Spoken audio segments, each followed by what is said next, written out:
Can you believe that? Ilan na ba tayo ngayon sa Pilipinas? 120 million? Tama ba? Yeah. Okay, Yes. so we're 120 million at isa lang ang First Lady. Okay, pero bukod tayong pinag-usapan doon sa interview na yon. Di ba? Bongga yon. That's interesting, ika nga. So ngayon, grabe. Ano yung nung una mo napanood or di ba may teaser silang nilabas? Naisip mo ba na pag-uusapan tayo doon sa buong interview na yon? Hindi. I never thought na i-mention tayo ni Mrs. Lisa Araneta Marcos. Gusto ko lang siya i-refer ng Mrs. Lisa Araneta. Oh, yeah. Okay, yeah. Mrs. Not the Lisa first lady. Okay, let's settle on that, okay? So, si Mrs. Araneta Marcos, hindi ako sanay. Sige, magpakabait ako kasi kasama kita. Okay. Alright, si Mrs. Araneta Marcos, nagpa-interview. So, yung una, di ba, yung teaser nila or spliced video ni Taberna, kung saan ninyo nag-fabricate ng case sa akin. Fabricated case. But anyway, na si Inday, yung unang tinira, na bad shot na raw si Inday, kasi daw, dapat daw, sama-samang babangon muli, pero si Inday umattend pa nung Maisog Rally, at, parang nag-agree pa dun sa bangang na bangag. Yung comment mo dun. Ang comment ko doon, I think it is up to Vice President Inday Sara na mag-reply sa kanyang sinabing ganon.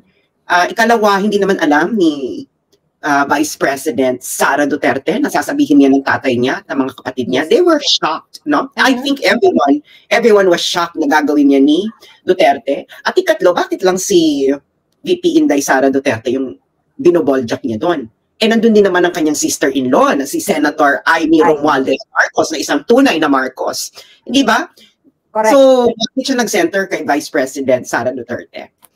And of course, bilang isang mamamayan, si Lisa Marcos naman ay may karapatan na guaranteed ng Philippine Constitution bilang isang mamamayan, di ba? Na may karapatan siya na i-criticize ang mga opisyal ng gobyerno bilang isang mamamayan. Mamamayan, okay. Di ba? Bilang isang mamamayan, kasi hindi nga siya bilang isang mamamayan. So anyway, sige na nga, sige. Mamaya na nga ako, gigil ako, pero mamaya na lang sa solo ko. Okay.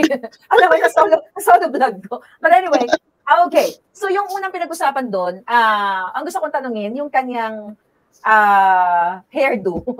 Ang kanyang outfit muna. Ano yung na-notice mo sa outfit, yung kanyang portrayal? I think she wasn't prepared. I think parang very impulsive yung decision niya itong magpa-interview. Hindi man lang yung eyes. Parang tayo very spontaneous lang din, di ba? Yeah, wala tayong ayos ng hair, walang makeup, ganyan. And nakapambahay lang, di ba? Ganon din si Mrs. Lisa Araneta Marcos. So ito na yung pambahay natin. Yung sa kanya, parang sabi ko nga sa vlog ko, parang yung hindi nabayarang labandera. Nalugi. Oo, pati yung makeup niya, hulas, di ba? Parang iniisip ko nga, kung naman nag-aalaga kay Mrs. Lisa Araneta Marcos bilang isang first lady, na sabihin na, ma'am, yung hair niyo po medyo dry, or yung skin niyo po, yung makeup niyo po hindi plakado, nagmamantika, at dry yung skin. Ayusin po natin, ma'am, para maganda po ang rehistro sa camera. At, syempre, ikaw din, kung inaalagaan mo talaga si Mrs. Araneta Marcos bilang isang first lady, sasabihin mo din si Taberna na, Anthony, tsaka yung lighting mo. Yes. Diba? Pero sabi, cute daw sila eh. Tayo daw ang pangit na mga nag-criticize. Actually, cute naman talaga sila. Like a stuffed toy, di ba? Like cute din naman si Kiropi, di ba? Cute. Okay, diretso na ako, Sas. Bilisan natin, no? Para kasi alam ko excited sila. Sa tingin mo, sino ang nasa likod nitong kaniyang pagpapa-interview? Ang nasa likod ng kanyang pagpapa-interview ay walang iba kundi si Mrs. Araneta Marcos. Sarili niya. Kalaban niya yung sarili niya, di ba? Yes. And I think, ma'am, ginagawa rin niya to bilang pang-distract. Kasi grabe na yung pambabato sa asawa niya. Sunod-sunod. At sunod-sunod ang kapalpakan, lalo na ang nawawalang 3 billion worth of shabu. Kasi ako, Mother Dragon, naniniwala ako kay President Bongbong Marcos na ang shabu na nahuli sa Batangas, according to him, ay high quality, high potency, at worth 13.3 billion. So let's stick to that. Yeah, saan napunta yung 4 billion? Sabi ko nga doon, baka sininghot niya. But anyway, ito nga ay pang-distract lang. Bago ako tumumbok doon sa sinabi niya sa'yo at sa sinabi niya sa akin, ano yung pinaka-alarming doon sa interview na napansin mo? When I say alarming, na makakapaglubog lalo sa kanila, sa kay Marcos Jr. o sa administrasyon? Lahat ng sinabi niya. Correct. Lahat sa the whole interview is really palpak. The interview itself is palpak from the hair to the makeup to the lighting to the statements. Kasi alam mo, Maharlika, no, hindi naman tayo iba sa vlogging. Alam natin na bibitawan tayong mga salita, dapat may mga maisasampal tayong mga dokumento. Hindi po pwede putyo-putyo lang, di ba? Kaya ito, maraming salamat. Mother Dragon, Maharlika, na ako iyong pinanyayahan para maipakita talaga natin ang mga ebidensya laban kay Lying Lady. Lying Lady, sabi ko nga, talagang grabe ang pagsisinungaling. Unahin na muna natin sa'yo. Kasi natatandaan ko, nung nagkita tayo, first time tayo nag-meet, napag-usapan na rin natin sa mga nakaraang vlog, na naikwento mo to sa akin yung case mo. Di ba sabi ko, ito si, siguro, sugo to ni Taning. Di ba? Di ba may mga ganun tayo pagdududa sa isa't isa. Sabi ko, ayoko magtiwala dito, mga sugo ni Taning to. So hanggang sa nag-click na yung personality natin, di ba nagkita tayo dun sa May 9, pareho ng ating, nakita natin yung sila lang yung kumakain, sila lang yung umiinom, then yung mga supporters doon, ang mga loyalista, Marcos loyalist, ni isang butil na bigas, wala talaga, then tayo yung talagang nag-effort, nag-initiate. So, alam na rin naman ng tao yan. So, anong gusto mong i-play ko? Yung muna yung sinabi sa'yo? I think in the interest of fairness, i-play natin yung sinabi mismo ni Mrs. Araneta Marcos tungkol sa akin. Para marinig ng taong bayan, no? Okay, so ito po muna mga palangga. Audio lang to tapos i-discuss namin ni Sas. Kasi Sas and RJ, I met them because they were sued for cyber libel. So they came to me, pro bono. Ako naman, I would lie. Because I was only that I didn't know that Sas was a guy. So my affidavit said, she did, sabi ni Jerry, mga balaki yan. So, I mean, I did all that, diba? So, 3 years pro bono. Tapos bigla na lang, something happened, we went to court. She made a deal with the other side and took RJ away. Sabi, ito muna. Medyo makapal yan for more than 3 years, tapos you'll fire a law firm. Diba? Why dito ko sa Kennedy Partners? Tapos yun, parang sinasabi ko lang. Why are you doing that? Yeah, if you're happy that way, there's such a thing as karma. And sure, after 1,500 days, you'll stop talking about me. Si Maharlika. Okay, hanggang doon na. Susunod na ako. Okay. So, yung sinasabi niya, na lumapit ka daw sa kanya. Nung sinabi niyang lumapit ka, kayong dalawa ni RJ, para humingi ng legal assistance pro bono. Yeah. Ano ang totoo doon? Ang sinabi na, yan daw ang circumstance kung bakit kami nagkita. Nagkakilala. Lilinawin natin. Ang claim ni Mrs. Araneta Marcos ay nagkakilala kami dahil dinimanda kami ni RJ Nieto, Thinking Pinoy, at ako ng cyber libel. Ni Joe Berlao. Oo, hindi. Sabi lang niya cyber libel. Yun ang sabi niya. Okay. Sa lahat ng sinabi niya ni Lisa Marcos, isa lang ang tumama. Na nagkakilala kami. Kasi totoo namang nagkakilala kami. Pero hindi totoo lahat ng sinabi niya. Iisa-isahin natin niya, Ma'am Shi, no? Paano ba kami nagkakilala ni Lisa Marcos? Okay. Annex 1. Okay. Annex 1, what is that?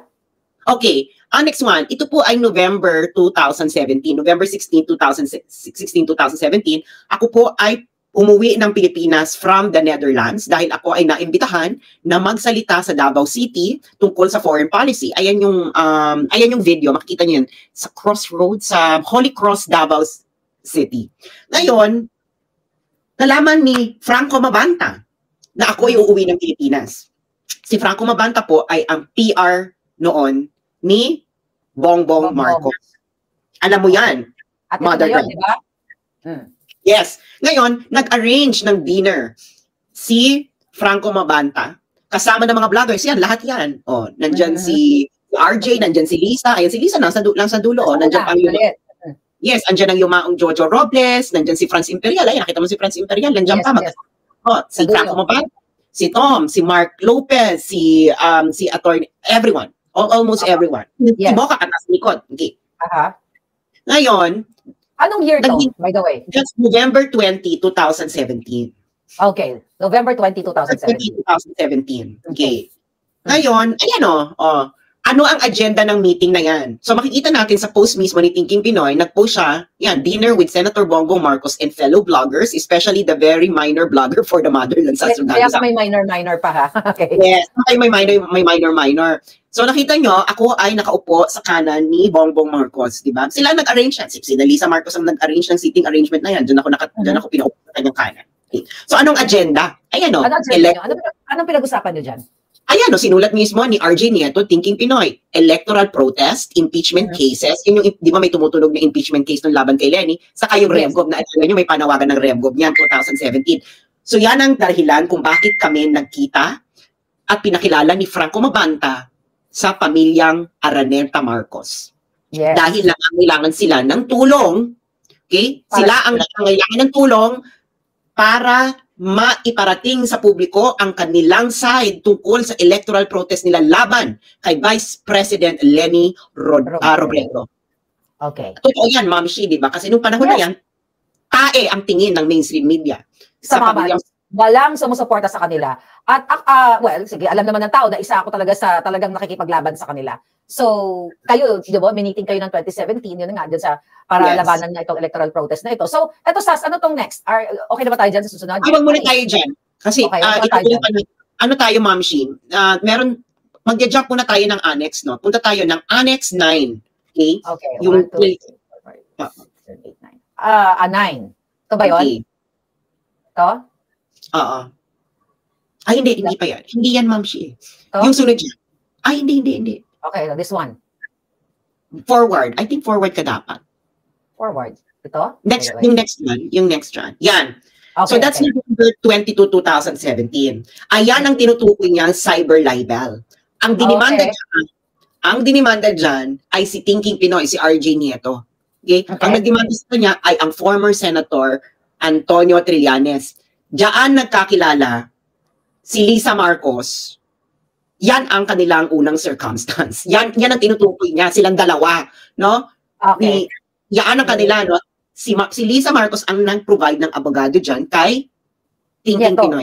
Nieto. Hindi po ako kasama dyan. Hindi po ako kasama sa dinimanda ng cyber libel ni Senator Antonio Trillanes. Si Thinking Pinoy po yan. Kaya makikita mo, no? Pinag-mix up ni Mrs. Araneta Marcos, ni Lying Lady, First Lady, ang mga storya. Okay. Yes. Okay. So next. Ngayon, anong sinabi niya? Totoo na, so may iba kaming case, no? Dinimanda ko si Joe Verlario. Kaya rin ako umuwi sa Pilipinas noong November 2017. Ma'am Shi, para rin mag-file ako ng demanda kay Joe Verlario at Kokoy Dayaw. Okay? Sa cyber libel. Hindi po kasama doon sa plaintiff si Ray Joseph Nieto or si Thinking Pinoy. Ako lang po yon. Ako yung nagdemanda kay Lario at Kokoy Dayaw. Okay. Yes. Now, sabi niya, nagbigay siya ng abogado, hindi po siya nagbigay ng abogado sa cyber libel case na yon. Ang akin pong abogado noon, ano ba, di ba, nag-raise pa nga ako ng funds noon? Yes. Bakit kukunin doon? So, ang naging lawyer ko noon ay si Ahmed Paglinawan. Oo, na partner ni Trixie. You know, these are public documents, court documents, no? Makikita, punta kayo ng Taguig kung gusto nyo i-verify. Okay, next tayo, Ma'am Shi. Okay, so mali na dun si Lisa Marcos. Kung sinungaling. Kasi sabi niya, lumapit ka daw at binigyan ka ng lawyer na pro bono. Then, malinaw yon dahil, sa susunod natin na annex, ipapakita natin, right? Yes, okay. Ngayon, nagbigay si Lisa, kaya ako nasama doon sa law firm ni Mrs. Araneta Marcos kasi sila yung nag-handle ng civil case na final ni Jover laban kay Thinking Pinoy at laban sa akin. Ngayon, isinama na ako doon kasi pareho kami dong respondent. No, pareho kami respondent. Kasi same issue. So ako sinama noon. Sinama na ako doon. Okay? So dalawa po yung kaso ha. Yung cyber libel na final ko laban kay Jover at Kokoy at yung civil case na final ni Joe Verlario laban sa akin at kay RJ. Yung civil case, yan ang nag-handle ay ang law firm ni Lisa Marcos. Yung cyber libel case, wala po sila diyang kinalaman. Okay. Now, fast forward na tayo. So, 2017 yun. Fast forward tayo ng 2022. Okay. 2022. Kasi ako, Ma'am Shi, nanalo ako sa lahat ng final na motion ni Joe Verlario. Ako ni Joe Verlario. Kasi gusto nila ipa-dismiss yung case na sinampa kong cyber libel. So from 2018 to 2022, wala sa ibang ginawa kundi mag-file ng motion to dismiss lahat, jurisdiction, kahit anong masilip nila doon para lang hindi mapunta sa trial.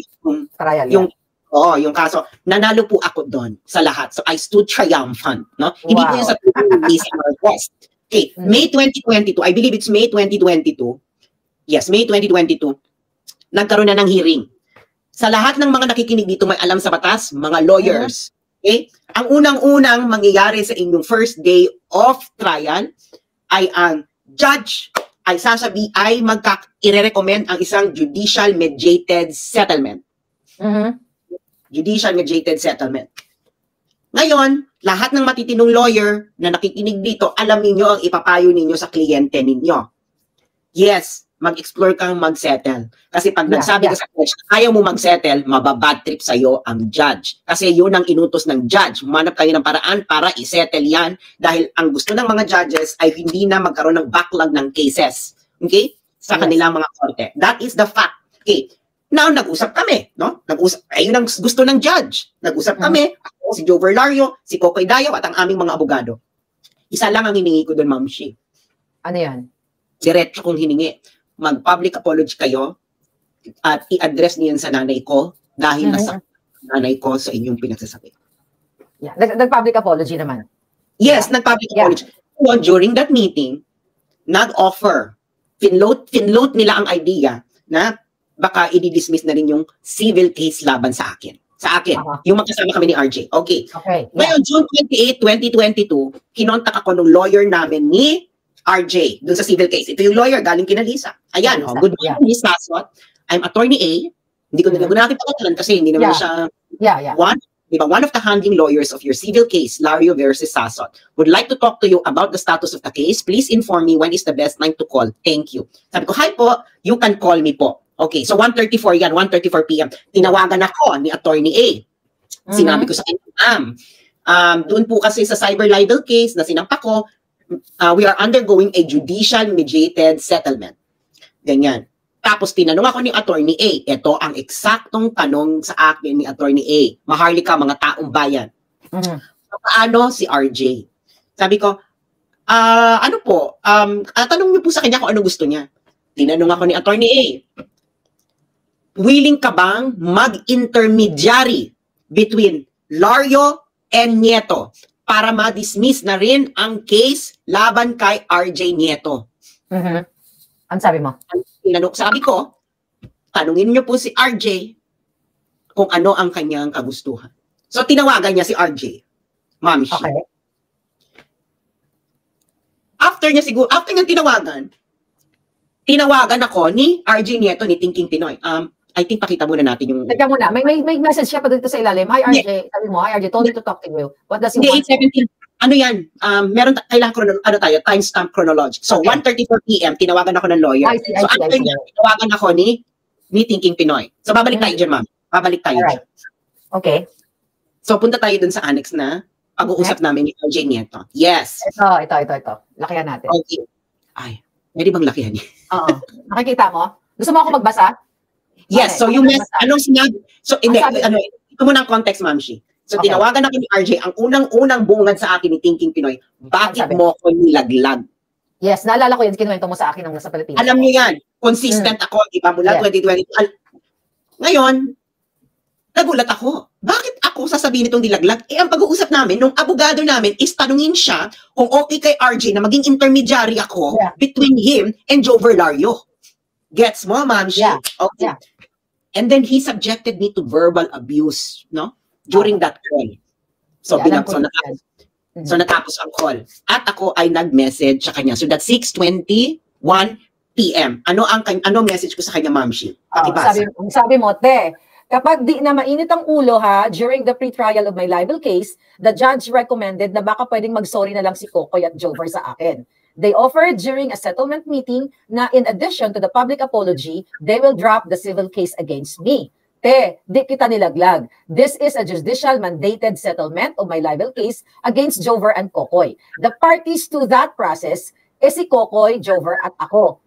Since you are not a party to the libel case, the court hearing, the libel case does not have jurisdiction over you. Then sumagot siya. Gusto mong mag-explain doon o basahin mo yung sagot niya? Yes, sumagot si RJ. Okay. Sabi niya, well, thank you for reiterating what Jover's lawyer told M&A. Yung Marcos and Associate, ito, yung kay Liza. Nakikipag-deal ka dyan, hindi mo ni-notify ang M&A. If you see nothing wrong with what you did, then we have nothing to talk about. Good luck with your life. And then, anong sagot ko, Ma'am Shi? Okay. Ang sagot mo ay next. Next. Next. Ang sabi mo, my God, RJ, the settlement is still going on. Hindi pa na-finalize. I told the lawyer who called me that there is an ongoing settlement. It was the first thing the judge told us to do. Tapos sabi niya, eto grabe, ito sinabi niya, sabi niya, tanga ka, Neng. Ba't di mo pinaalam sa kabila mong abogado, Neng? Kausapin mo na lang yung abogado ko, tatanga-tanga ka. Puta tanga. Yun, sabi niya, titirahan mo rin lang pala sarili mong lakad. Sinabi mo na dapat agad at nang di na kita binitbit. Ano ibig niya sabihin? Ang ibig niya sabihin is, gagawa lang daw ako sa sariling lakad, bakit hindi na lang daw niya ako binitbit? Hindi ko alam kung ano yung sinasabi niyang binitbit niya ako dyan, no? Pero doon sa pagtawag namin, kasi ma'am, ganito siya, ba't mo ako nilaglag? Nung nagpa-appoint nga ako sa Malacanang, binitbit kita Siguro doon siya. Okay? Doon siya umuhugot. Okay, di ba sinabi niya, kausapin mo na lang ang abogado ko. Sabi niya ganyan. So ngayon, babalik tayo dun sa previous screenshot, yung 8-something p.m. Okay. 8-something p.m., this one? Yes, yan. Ngayon, di ba, 8:17 p.m., sinabi ni RJ Nieto, kausapin mo na lang ang abogado ko. So ako ay nag-message, hi, RJ told me to talk to you. What does he want po? Does he also want to settle with Jover? Malinaw na malinaw po yung mga kababayan. Okay? Now, fast forward tayo, Luigi. Yes. July 18, 2022, kinontak ako ng abogado namin. Sabi niya, hi, Ms. Sasot, this is Attorney A of M&A. Ma'am, I'd like to confirm if you will proceed with the settlement agreement with Ms. Lario, which will effectively drop you from the Makati civil case. Thank you. Sabi ko, we are still going to finalize the settlement of my libel case against her tomorrow. I will inform you by tomorrow. Tinanong ko siya, is there already any clarity what Mr. RJ Nieto wants? Ano ang sinabi ng lawyer namin, ni RJ Nieto? Ms. Sas, he decided to proceed with the case. Ano ibig sabihin niyan, Ms. Maharlika? So itutuloy niya yung case, hindi siya makipag-settle. So nilaglag ko pa siya? Sinungaling siya. Hindi kanya nilaglag. Gusto niya magtapang-tapangan. Okay? Yes. Sinungaling siya. Sinungaling si Lisa Marcos. Diba? Sinungaling silang lahat. Sinungaling silang lahat. Diba?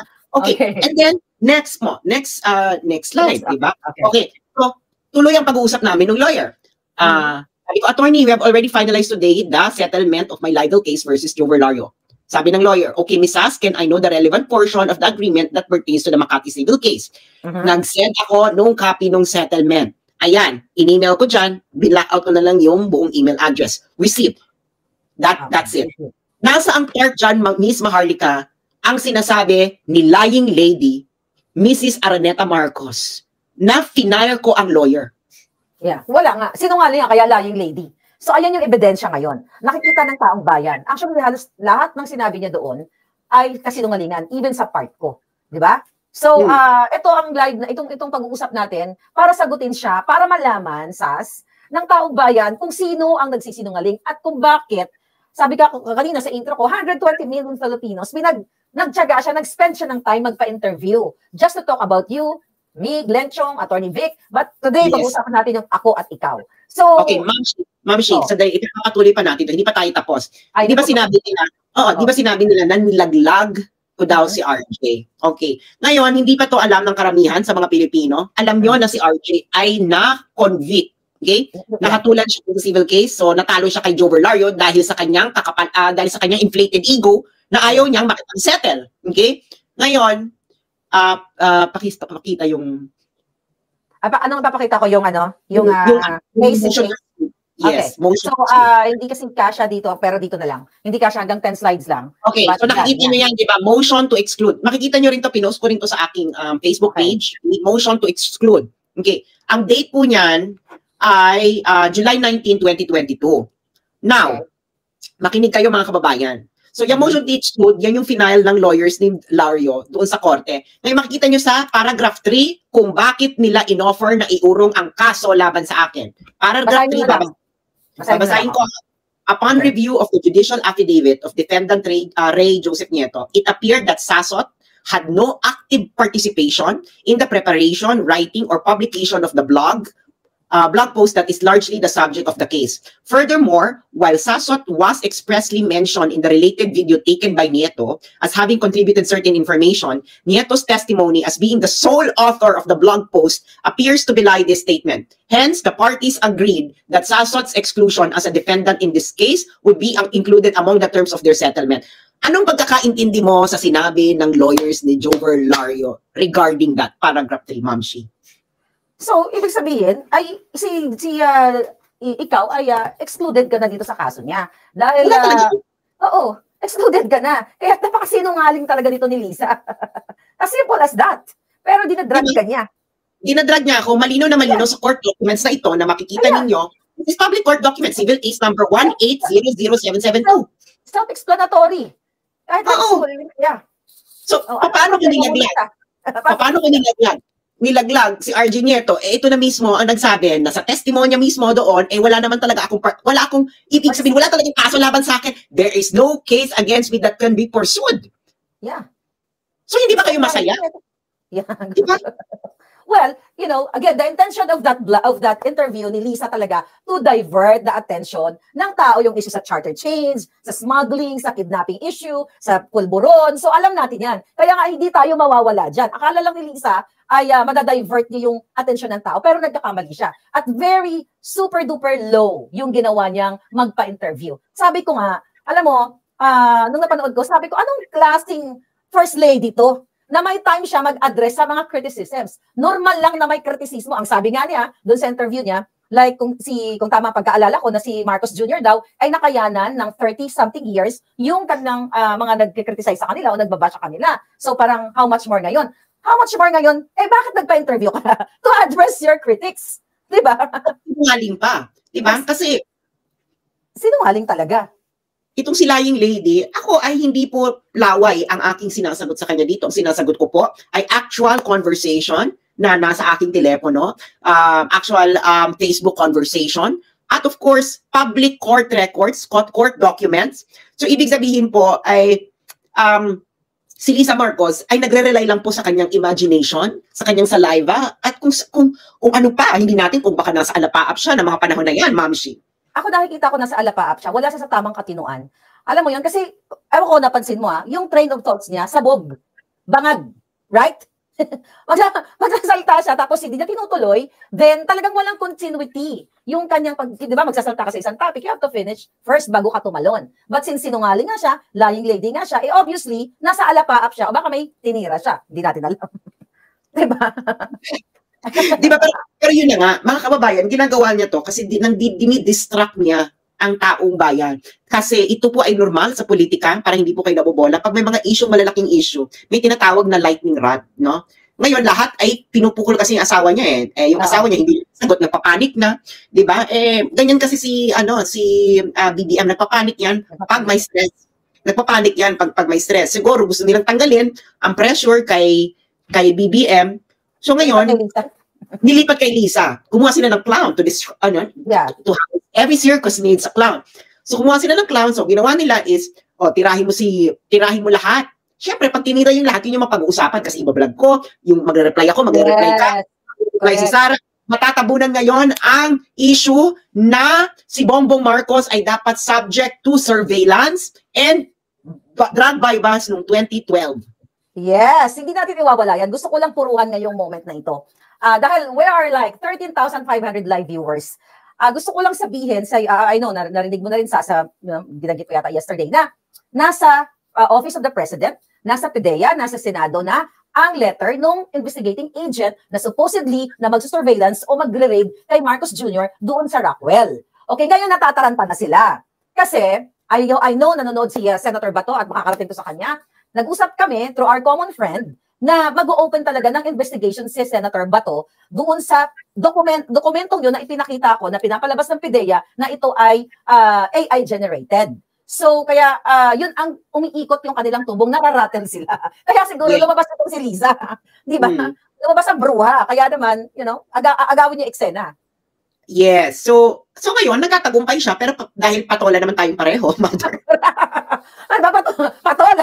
Pero bubugbog, di ba? Gugurgurin natin siya dito. Hindi natin pwedeng kalimutan yun.